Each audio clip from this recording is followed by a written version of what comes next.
તમે સાંભળી રહ્યા છો વાસ્તુ મંદિર. ઓમ નમો ભગવતે વાસુદેવાય. નમસ્કાર મારા વહાલા મિત્રો. શું ક્યારે તમારા જીવનમાં એવો સમય આવ્યો છે જ્યારે બધું જ હોવા છતાં મનની અંદર એક અજીબ ખાલીપો અનુભવાયો હોય? શું ક્યારે તમે ખાલીપો અનુભવ્યો છે જ્યારે બધું હોવા છતાં કંઈક ખોટું લાગતું હોય? શું ક્યારેય તમે પોતાના જ લોકોની ભીડમાં પોતાને એકલા અટુલા અનુભવ્યા છે? એક એવો ખાલીપો જે દુનિયાની કોઈ વસ્તુ કે કોઈ સંબંધ ભરી નથી શકતો. શું તમારું મન ભવિષ્યની અજાણી ચિંતામાં કે ભૂતકાળના વજનદાર પસ્તાવામાં એટલું બધું ભટકે છે કે તમે વર્તમાનની શાંતિને માણી જ નથી શકતા? જીવનના દરેક વળાંકે એક પ્રશ્ન ઊભો થાય છે, હું સાચું કરું છું કે નહીં? શું ક્યારેય સંબંધોના ચક્રવ્યૂહમાં કે કર્તવ્યના માર્ગ પર તમે તમારી જાતને મહાન યોદ્ધા અર્જુનની જેમ જ એકલા, દુવિધામાં અને મોહગ્રસ્ત ઊભેલા જોયા છે? અને એ જ પ્રશ્ને ક્યારેક અર્જુનને પણ થંભાવી દીધો હતો. આજનો માણસ અને અર્જુન બંનેની મૂંઝવણ એક જ છે, ફક્ત સમય બદલાયો છે. શું તમારા મનમાં વારંવાર એવા પ્રશ્નો ઉઠે છે કે મારી સાથે જ આવું કેમ થાય છે? આ દુઃખનો અંત ક્યારે આવશે? હું તો હંમેશા બધાનું સારું વિચારું છું, છતાં સાચા માર્ગે ચાલવા છતાં મને કેમ કષ્ટ મળે છે? શું ભગવાન મારી પ્રાર્થનાઓ સાંભળે છે? જો તમારા મનમાં પણ આવા પ્રશ્નોનો ઘોંઘાટ ચાલતો હોય, જો તમારું હૃદય પણ કોઈ અજાણ્યા ભારથી દબાયેલું હોય, તો વિશ્વાસ રાખજો, આ વિડિયો કોઈ સંયોગ નથી. આ સાક્ષાત પરમાત્માની કૃપા છે કે તમે અને હું આજે આ ક્ષણે જોડાયા છીએ. કારણ કે આ પ્રશ્નો માત્ર તમારા નથી. આ પ્રશ્નો આદિકાળથી દરેક સંવેદનશીલ મનુષ્યના રહ્યા છે. અને જાણો છો સૌથી મોટી વાત શું છે? જે પરમાત્મા આ સૃષ્ટિ ચલાવે છે તે તમારા હૃદયની આ મૂંઝવણને પણ જાણે છે અને સમજે છે. અને એટલે જ તેમણે ગીતારૂપી પ્રકાશ આપણા સૌ માટે આપ્યો છે. આ બધા જ પ્રશ્નોના ઉત્તર આજથી હજારો વર્ષો પહેલાં કુરુક્ષેત્રના યુદ્ધ મેદાનમાં જ્યારે અર્જુન પોતાના જ સ્વજનોને સામે જોઈને મોહમાં ડૂબી ગયો હતો, તેના હાથમાંથી ધનુષ્ય પડી ગયું હતું અને તેની આંખોમાં આંસુ હતા, ત્યારે સાક્ષાત યોગેશ્વર ભગવાન શ્રી કૃષ્ણે પોતાના પરમ મિત્ર અર્જુનને આપ્યો હતો. એ ઉત્તર એટલે જ આપણી સૌની માં શ્રીમદ્ ભગવદ્ ગીતા. જ્યારે મન ગૂંચવાઈ જાય ત્યારે શ્રી કૃષ્ણની વાણી જ એક દીપક બને છે. ગીતાજી એ માત્ર એક ગ્રંથ નથી, એ તો સાક્ષાત પરમાત્માની વાણી છે, જે અર્જુનના માધ્યમથી આપણા સૌના કલ્યાણ માટે વહી છે. ગીતા એ જ્ઞાન છે, પણ સૂકું જ્ઞાન નથી. એ પ્રેમથી ભરેલું જ્ઞાન છે. એ ઉપદેશ છે, પણ દયાથી વીંટાયેલો છે. એ આપણા જીવનની દિવ્ય દવા છે. આજની આ ભાગદોડ ભરેલી વ્યસ્ત જિંદગીમાં કદાચ આપણી પાસે ભગવદ્ ગીતાના 18 અધ્યાયોના 700 શ્લોકોને વાંચવાનો કે તેના ઊંડા અર્થને બરાબર સમજવાનો સમય નથી રહેતો. એટલા માટે આજના આ ખૂબ જ ખાસ વિડીયોમાં આપણે ભગવદ્ ગીતાના એ મહાન સાર વિશે વાત કરીશું, જે આપણા જીવનના દરેક પાસાને અડે છે. આ જ્ઞાન કોઈ એક પેઢી કે કોઈ એક ઉંમર માટે નથી, પરંતુ ભલે તે કોઈ પણ હોય, તેના કામકાજ, જીવન કે સંબંધો, તેની દરેક સમસ્યાનું સમાધાન કરવા માટે ખૂબ જ સહેલી ભાષા અને સાદા શબ્દોમાં તમને સમજાવવામાં આવશે.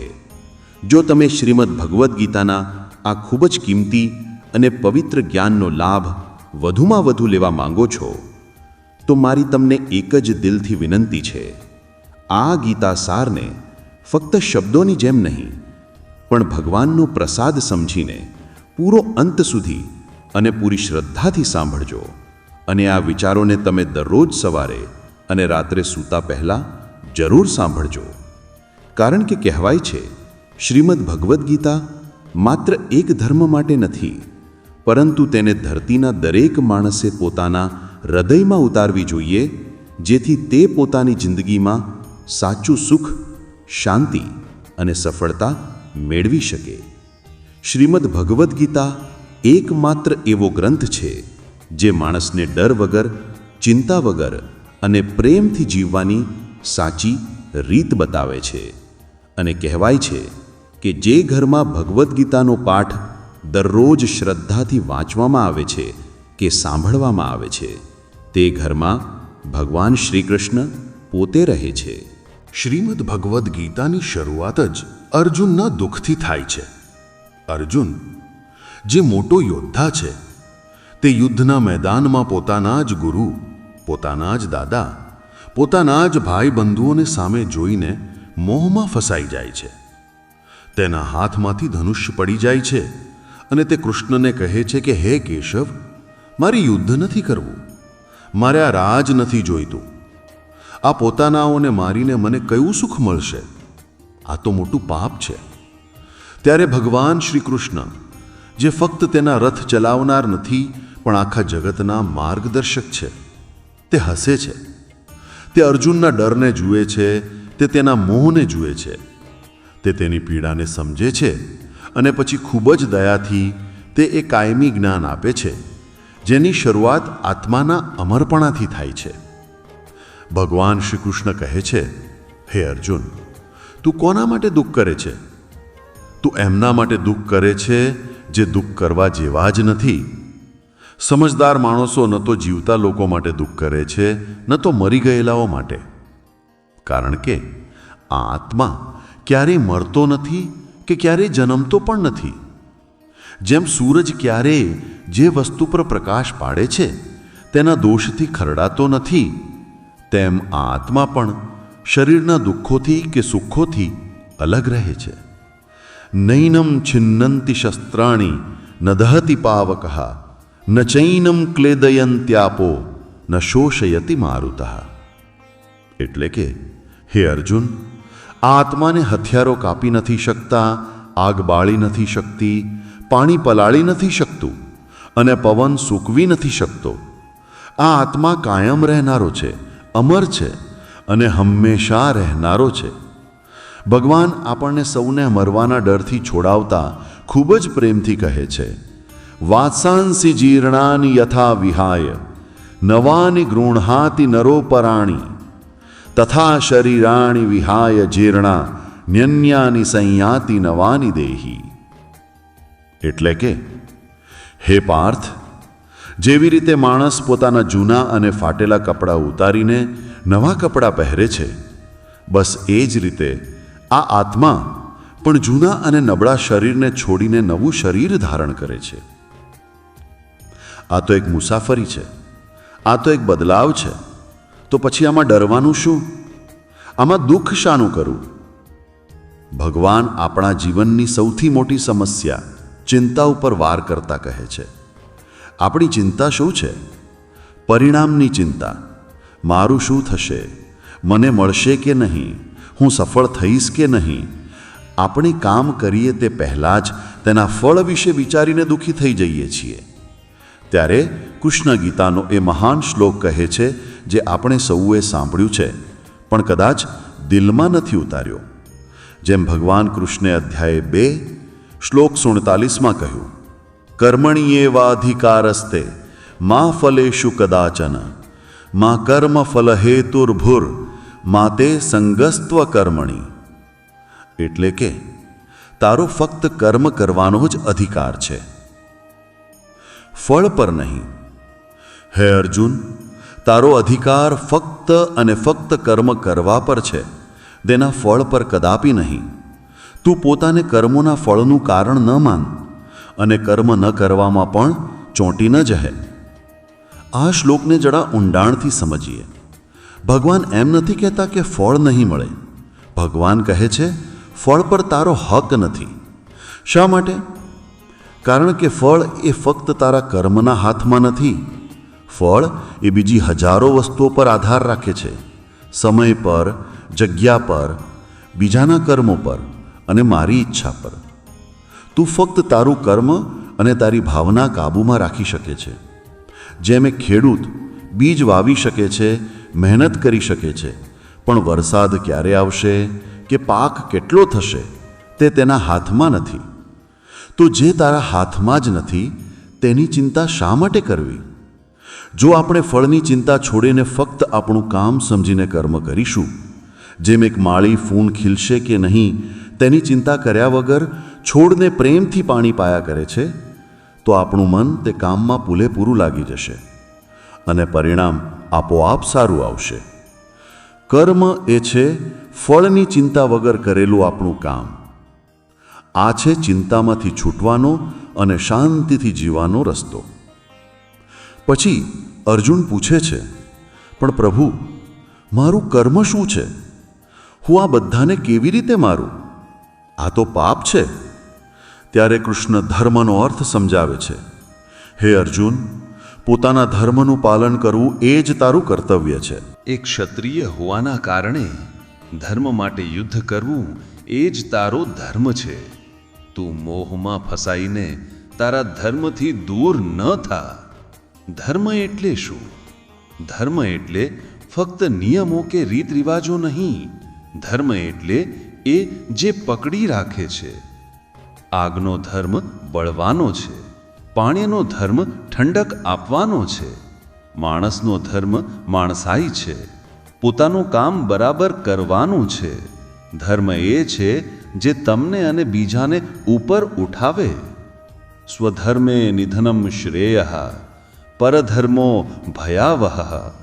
એટલે કે પોતાના ધર્મનું પાલન કરતા જો મરવું પણ પડે તો તે સારું છે, પરંતુ બીજાના ધર્મનું પાલન કરવું તે ડરામણું છે. અહીં ધર્મનો અર્થ ફક્ત પૂજાપાઠ નથી. ધર્મ એટલે આપણું સાચું કામ, આપણો સ્વભાવ. જો તમે વિદ્યાર્થી છો તો ભણવું તમારો ધર્મ છે. જો તમે માં છો તો બાળકને ઉછેરવું તમારો ધર્મ છે. પોતાના ધર્મમાં ટકી રહેવું એ જ સાચી સાધના છે. ચાલો અહીં થોડું રોકાઈએ, આંખો બંધ કરીએ અને વિચારીએ, શું આપણે આપણો ધર્મ બરાબર નિભાવીએ છીએ? પણ આ બધું કરવું આટલું સહેલું ક્યાં છે? આપણું મન જ આપણું સાંભળતું નથી. જેમ હવામાં રાખેલો દીવો આમથી તેમ હાલ્યા કરે છે, તેમ આપણું મન પણ દરેક ક્ષણે બદલાયા કરે છે. અર્જુન પણ આ જ ફરિયાદ કરે છે, હે કૃષ્ણ, આ મન તો ખૂબ જ ચંચળ છે, જોરાવર છે. તેને કાબૂમાં કરવું એ તો પવનને રોકવા જેવું અઘરું કામ છે. ત્યારે ભગવાન જે ઉપાય બતાવે છે તે આપણા સૌ માટે છે. શ્રી કૃષ્ણ ખૂબ જ પ્રેમ અને ધીરજથી હસીને કહે છે, હા અર્જુન, સાચી વાત છે. આ મન ચંચળ છે અને તેને રોકવું અઘરું છે, હું જાણું છું. પરંતુ હે કુંતીના દીકરા, તે અભ્યાસ અને વૈરાગ્ય દ્વારા કાબૂમાં આવે છે. આ અભ્યાસ શું છે? અભ્યાસ એટલે કે વારંવાર કોશિશ કરવી.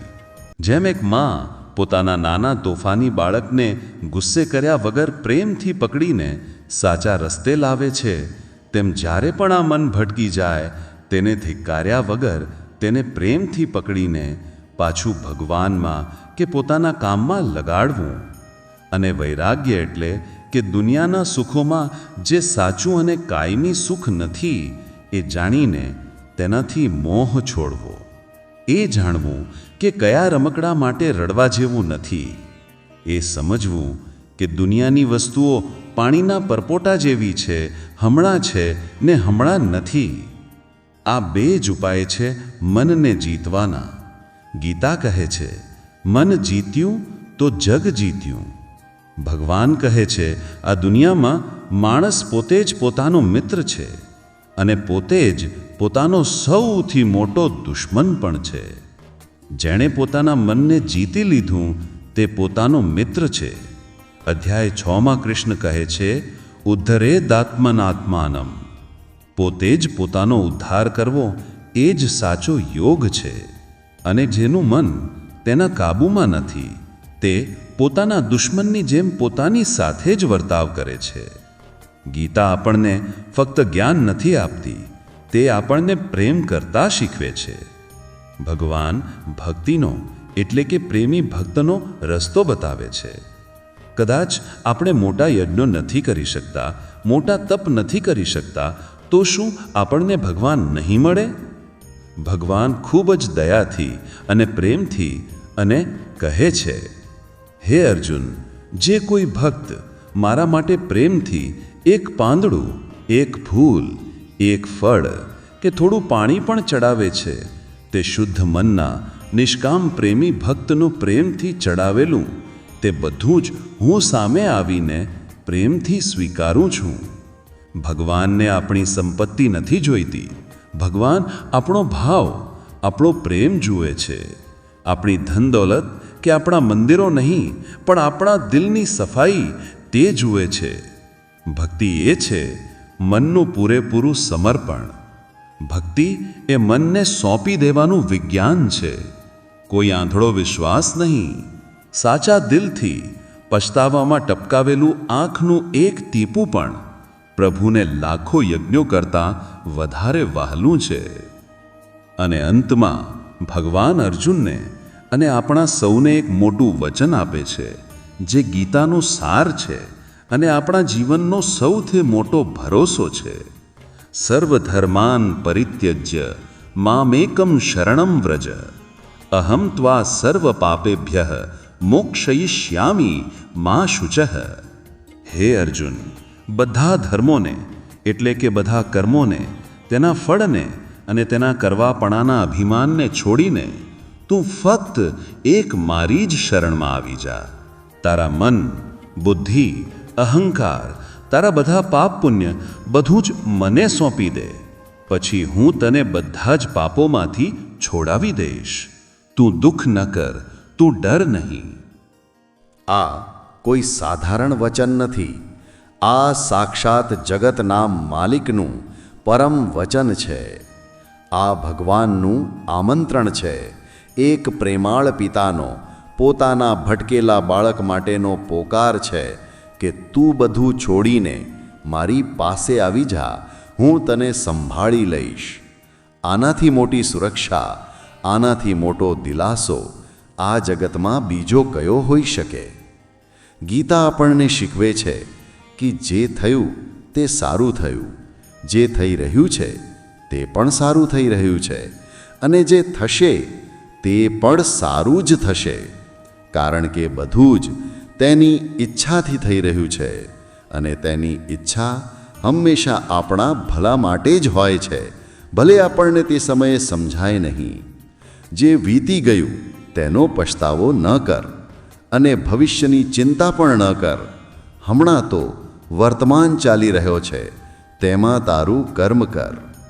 જે માણસ સુખ અને દુઃખમાં શાંત રહે છે, જેના રાગ એટલે કે લગાવ, ભય અને ગુસ્સો જતા રહ્યા છે, જે માણસ સારી કે ખરાબ વસ્તુ મેળવીને ન ખુશ થાય છે ન દુઃખી થાય છે, જેણે પોતાની ઇન્દ્રિયોને કાબૂમાં કરી લીધી છે, તે જ સ્થિર બુદ્ધિવાળો માણસ છે. ગીતા કહે છે, શમદમ ઉપરતી તિતિક્ષા શ્રદ્ધા સમાધાનમ.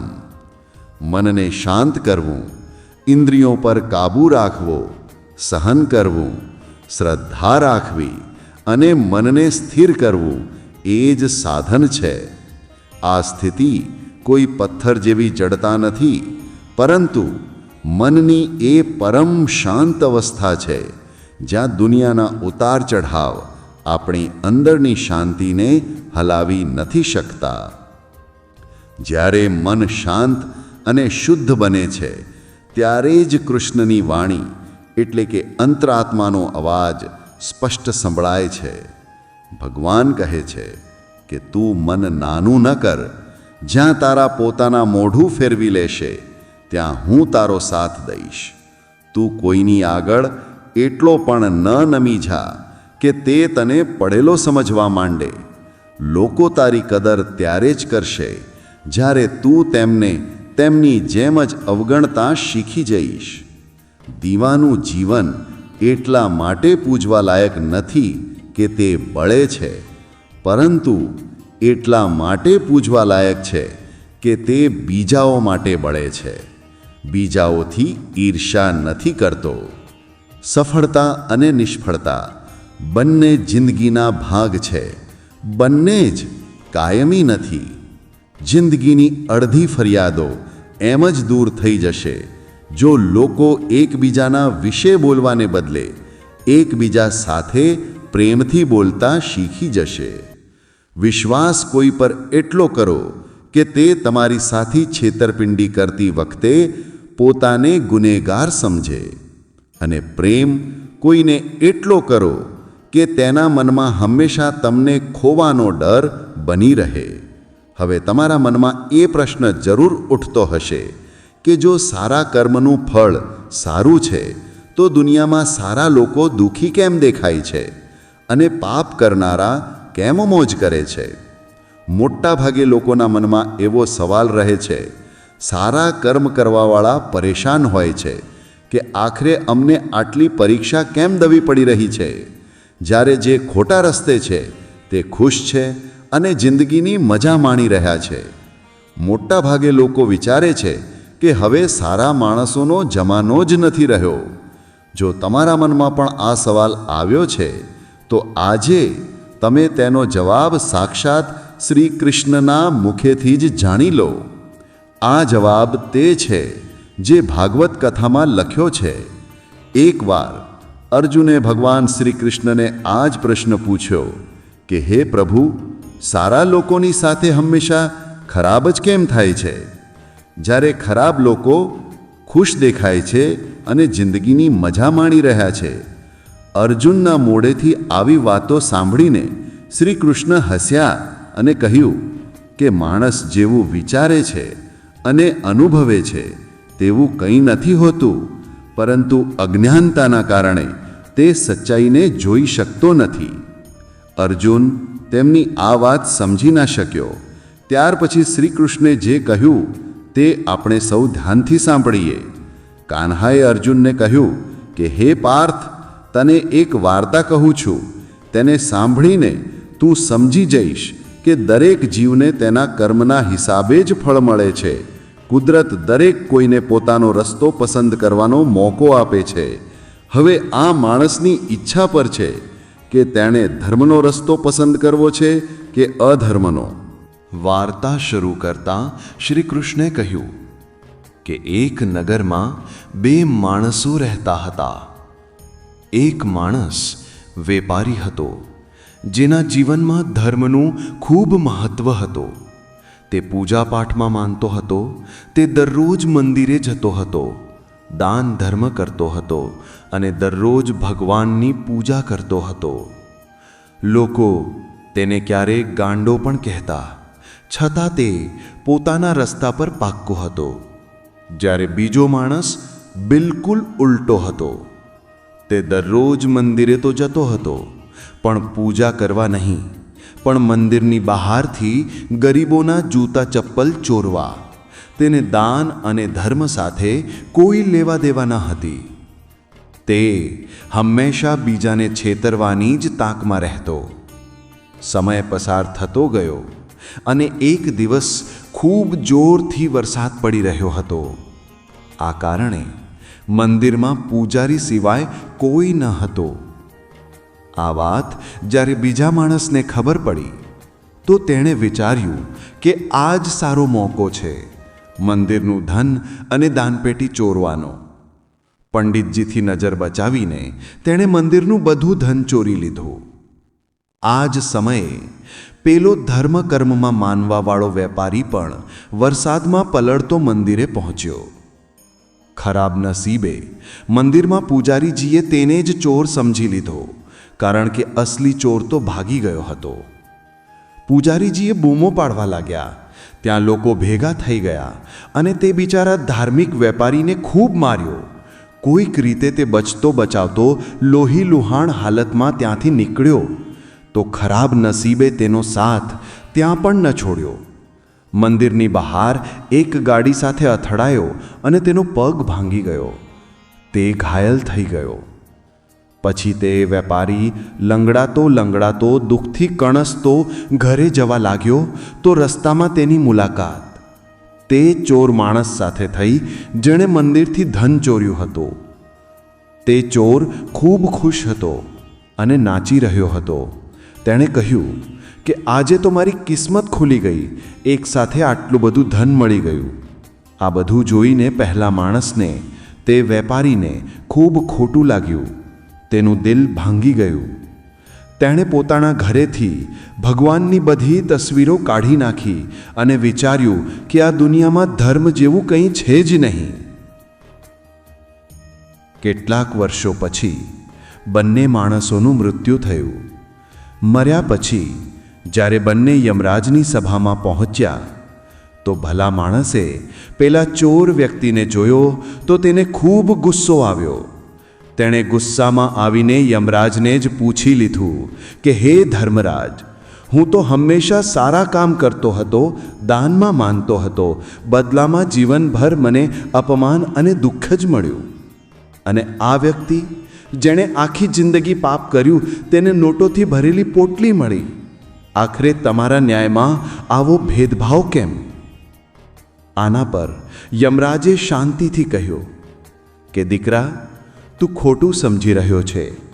કર્મનું લેખું તું વિચારે છે તેટલું સીધું નથી. જે દિવસે તારી ગાડી સાથે ટક્કર થઈ હતી તે દિવસ તારા કર્મ મુજબ તારા જીવનનો છેલ્લો દિવસ હતો. તારું મૃત્યુ નક્કી હતું. પરંતુ તારા સારા કર્મોના કારણે તારી મોત ફક્ત એક પગ ભાંગવાની નાની એવી ઈજામાં બદલાઈને રહી ગઈ. તને નવું જીવન મળ્યું અને તું આ દુષ્ટ વ્યક્તિ વિશે જાણવા માંગે છે? અસલમાં તેના ભાગ્યમાં તે દિવસે રાજયોગ હતો. તેને આખા રાજ્યનો ખજાનો મળવાનો હતો. પરંતુ તેના ખરાબ કર્મો અને અધર્મના કારણે જ તે રાજયોગ ફક્ત એક નાની એવી ધનની પોટલીમાં બદલાઈને ગયો. જોયું મિત્રો, કેવી રીતે કર્મના લેખા અટપટા હોય છે. આ વાર્તામાંથી આપણે શીખીએ છીએ કે જેને આપણે દુઃખ સમજીએ છીએ તે કદાચ કૃષ્ણની કૃપા છે. જીવનમાં જે પણ બને તે આપણને કોઈ ઊંચી દિશામાં ધકેલી રહ્યું છે. ભગવાન ક્યારેય જવાબ આપતા નથી, કારણ કે એ જ મૌન સૌથી મોટો ઉપદેશ હોય છે. વાર્તા સંભળાવ્યા પછી શ્રી કૃષ્ણ અર્જુનને કહે છે કે હે પાર્થ, શું હવે તને તારા સવાલોનો જવાબ મળી ગયો? એવું વિચારવું કે ભગવાન તારા કર્મોને નજરઅંદાજ કરી રહ્યા છે તે બિલકુલ પણ સાચું નથી. ભગવાન તને ક્યારેય શું, કયા રૂપમાં આપી રહ્યા છે તે કદાચ તારી નાની બુદ્ધિને સમજમાં નથી આવતું. પરંતુ તે સારા કર્મ કરતો રહે તો ભગવાનની કૃપા હંમેશા બની રહે છે. ક્યારેક તે દુઃખ ઓછું કરીને કૃપા કરે છે તો ક્યારેક સુખ વધારીને કૃપા કરે છે. એટલા માટે પોતાના સારા કર્મોને દુનિયાને જોઈને ક્યારેય બદલવા ન જોઈએ, કારણ કે તેનું ફળ આપણને આ જ જીવનમાં કે આવનારા જીવનમાં જરૂર મળે છે. એટલા માટે માણસની ફરજ છે કે તે સારા કર્મ કરતો રહે, કારણ કે શ્રી કૃષ્ણએ ગીતામાં બતાવ્યું છે કે કોઈના દ્વારા કરેલું કર્મ ક્યારેય નકામું નથી જતું, ભલે તે સારું હોય કે ખરાબ. જે માણસ કોઈ સારા કામમાં લાગેલો હોય છે, આવનારા સમયમાં તેનો અંત ક્યારેય ખરાબ નથી થતો. માણસે નીડર, શુદ્ધ અને આધ્યાત્મિક બનવું જોઈએ. જીવનનો આનંદ લો, ઉદાર દિલથી વાતો કરો, કોઈ પર ગુસ્સો ન કરો, કોઈનું ખરાબ ન વિચારો, બધાની સાથે સારા ભાવથી રહો. કર્મનો નિયમ કહે છે કે દરેક ઘટનાનું એક કારણ અને અસર હોય છે. એક સરખા કરેલા કામના પરિણામ અલગ અલગ હોઈ શકે છે. તે એ વાત પર આધાર રાખે છે કે તે કર્મ કયા પ્રકારનું છે. જેવી રીતે આગ એક લાકડાને બાળીને રાખ કરી દે છે, તેવી જ રીતે આત્મજ્ઞાન તમારી અંદર ચાલતા બધા સારા ખરાબ કર્મોને બાળી દે છે અને તમને અંદરની શાંતિ આપે છે. જ્ઞાન એ છે હું કોણ છું એનો અનુભવ. આત્મજ્ઞાન વગર ભક્તિ અધૂરી છે અને ભક્તિ વગર જ્ઞાન સૂકું છે. કૃષ્ણ એ ફક્ત દેવ નથી, એ ચેતનાનો પ્રકાશ છે જે દરેકના દિલમાં વસે છે. ભગવાન ઉપર વિશ્વાસ તે નાના બાળકની જેમ કરો, જેને હવામાં ઉછાળો તો તે હસે છે, ડરતો નથી, કારણ કે તે જાણે છે કે તમે તેને પડવા નહીં દો. દુનિયામાં આપણી સામે ગમે તે પરિસ્થિતિ આવી જાય, એક કામ કરવું, પોતાના જીવનની દોરી હંમેશા ઉપરવાળાને સોંપી દેવી. તા માણસ લોકમાં કર્મોના ફળને ઈચ્છવાવાળા લોકો દેવતાઓનું પૂજન કરે છે, કારણ કે તેમને કર્મોથી મળનારી સિદ્ધિ જલ્દી મળી જાય છે. બ્રાહ્મણ, ક્ષત્રિય, વૈશ્ય અને શૂદ્ર આ ચારેય વર્ણનો સમૂહ ગુણ અને કર્મોના પ્રમાણે મારા દ્વારા જ રચાયો છે. આ રીતે આ સૃષ્ટિની રચના વગેરે કામનો કરનાર હોવા છતાં પણ મુજ અવિનાશી પરમેશ્વરને તું ખરેખર અકર્તા જ જાણ. કર્મોના ફળમાં મને કોઈ લગાવ નથી, એટલા માટે મને કર્મ બાંધતા નથી. અહીં શ્રી ભગવાનનો કહેવાનો ભાવ છે કે કર્મ કરો, પરંતુ ફળની ઈચ્છાથી નહીં. બસ પોતાનું કર્તવ્ય સમજીને કર્મ કરતા જાઓ અને આગળ વધતા જાઓ. જીવન યુદ્ધ નથી, એ યજ્ઞ છે જ્યાં દરેક ક્ષણ એક અર્પણ છે. પહેલાંના સમયમાં પૂર્વજોએ પણ આ રીતે બતાવ્યા પ્રમાણે જ કર્મો કર્યા છે અને મોક્ષ મેળવ્યો છે. એટલા માટે જો તું પણ મોક્ષ મેળવવા માંગે છે તો પૂર્વજો દ્વારા હંમેશાથી કરવામાં આવતા કર્મોને જ કર.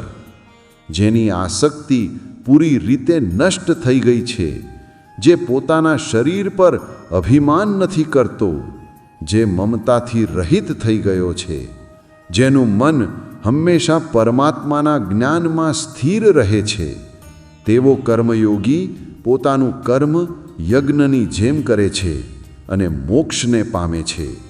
જે પોતાનું બધું જ પરમાત્માને સોંપી દે છે, જેના માટે પરમાત્મા જ બધું છે, જે પોતાના દરેક કર્મમાં પરમાત્માને જુએ છે અને દરેક કર્મ પરમાત્મા માટે કરે છે, તેવો કર્મયોગી મોક્ષનો અધિકારી હોય છે. અહીં કૃષ્ણનો દરેક શબ્દ આપણમાં કંઈક હલાવશે. તેને અનુભવો. આ શબ્દો ફક્ત સાંભળવા માટે નથી, એ જીવવા માટે છે.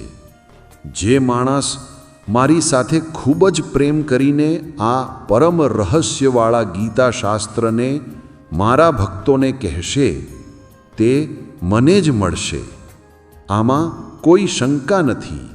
આનાથી વધીને મારું પ્રિય કામ કરનારો માણસોમાં કોઈ નથી, તથા આખી પૃથ્વી પર તેનાથી વધીને મારો પ્રિય બીજો કોઈ ભવિષ્યમાં પણ નહીં થાય. જે માણસ શ્રદ્ધા રાખીને દોષ વગર આ ગીતાશાસ્ત્રને ફક્ત સાંભળશે પણ તે પણ બધા પાપોથી છૂટીને મારા પરમધામને પામશે. જીવનની સૌથી મોંઘી વસ્તુ છે તમારો વર્તમાન સમય, જે એકવાર ચાલ્યો જાય તો પછી પૂરી દુનિયાની સંપત્તિ દઈને પણ તેને આપણે પાછો મેળવી નથી શકતા. શ્રી કૃષ્ણ કહે છે, માણસ પોતાના જીવનને સહેલાઈથી જીવી શકે છે, પણ છતાં તે ક્યારેય સહેલું જીવન જીવી જ નથી શકતો. તે હંમેશા ચિંતાઓથી ઘેરાયેલો રહે છે. તે ભૂતકાળની વાતોને વિચારીને પરેશાન થતો રહે છે. તે મોતથી ડરવા લાગે છે. તે ન તો પોતાના જીવનને સાચી રીતે જીવી શકે છે અને ન તો મૃત્યુને અપનાવી શકે છે. સમજદાર વ્યક્તિ ન તો મરનારનો શોક કરે છે, ન તો તેમનો શોક કરે છે જે હજી જીવે છે, કારણ કે તે જાણે છે જે મરી ગયો તે ફરીથી જન્મ લેશે અને જે જીવે છે તે એક દિવસ જરૂર મરશે. કાન્હા પ્રેમથી કહે છે, તારા વીતી ગયેલા કાલને હું ઠીક તો નથી કરી શકતો, પરંતુ તારા વર્તમાનમાં જો તું સારું કર્મ કરીશ તો તારો આવનારો કાલ હું જરૂર ઉજળો બનાવીશ. ઈશ્વરથી કંઈક માંગવા પર ન મળે તો તેનાથી નારાજ ન થતા, કારણ કે ઈશ્વર તે નથી આપતો જે તમને સારું લાગે છે, પરંતુ તે જ આપે છે જે તમારા માટે સારું હોય છે. જેવી રીતે દરિયાને પાર જવા માટે હોડી જ એકમાત્ર સાધન છે, બરાબર તેવી જ રીતે સ્વર્ગ માટે સત્ય જ એકમાત્ર સીડી છે. આપણે ન બોલીએ છતાં પણ તે સાંભળી લે છે, એટલા માટે તેનું નામ પરમાત્મા છે. તે ન બોલે છતાં પણ આપણને સંભળાઈ દે તેનું જ નામ શ્રદ્ધા છે. કાન્હા કહે છે, હું ધરતીની સુગંધ છું, હું અગ્નિની ગરમી છું, હું બધા જીવતા પ્રાણીઓનું જીવન અને સંન્યાસીઓનો આત્મસંયમ પણ હું જ છું. ભગવાન કહે છે, જે માણસ ગીતાના રહસ્યને ભક્તોને ધારણ કરાવે છે અને તેમનામાં તેનો ફેલાવો અને પ્રચાર કરે છે, તે માણસ મને ખૂબ જ પ્રિય છે. એક શ્વાસ લો અને મનને શાંત થવા દો. મિત્રો, હું આશા કરું છું કે ભગવદ્ ગીતાના આ દિવ્ય સારમાંથી તમે ઘણું બધું શીખ્યું હશે અને તમારા મનની દુવિધાઓ શાંત થઈ હશે. ગીતા કહે છે, જ્યારે મન સ્થિર થાય છે ત્યારે આનંદ આપોઆપ ફેલાય છે. શ્રી કૃષ્ણના શબ્દો ફક્ત શાસ્ત્ર નથી, એ જીવનનો રસ્તો છે. વિડીયોને લાઈક કરીને કોમેન્ટમાં જય શ્રી કૃષ્ણ લખવાનું ન ભૂલતા. આ જ્ઞાનને ફેલાવવું પણ એક યજ્ઞ છે, તેથી આ વિડીયો બીજાઓ સુધી જરૂર મોકલો અને આવા જ જ્ઞાનવર્ધક વિડીયોઝ મેળવવા માટે અમારા ચેનલ વાસ્તુ મંદિરને સબસ્ક્રાઇબ કરીને ઘંટી જરૂર વગાડી દેજો. યાદ રાખો, જીવનના દરેક પ્રશ્નનો ઉત્તર શ્રી કૃષ્ણ પાસે છે. ભગવાન શ્રી કૃષ્ણ તમને હંમેશા ખુશ રાખે અને સાચા રસ્તા પર ચાલવાની શક્તિ આપે. જય શ્રી રાધે કૃષ્ણ.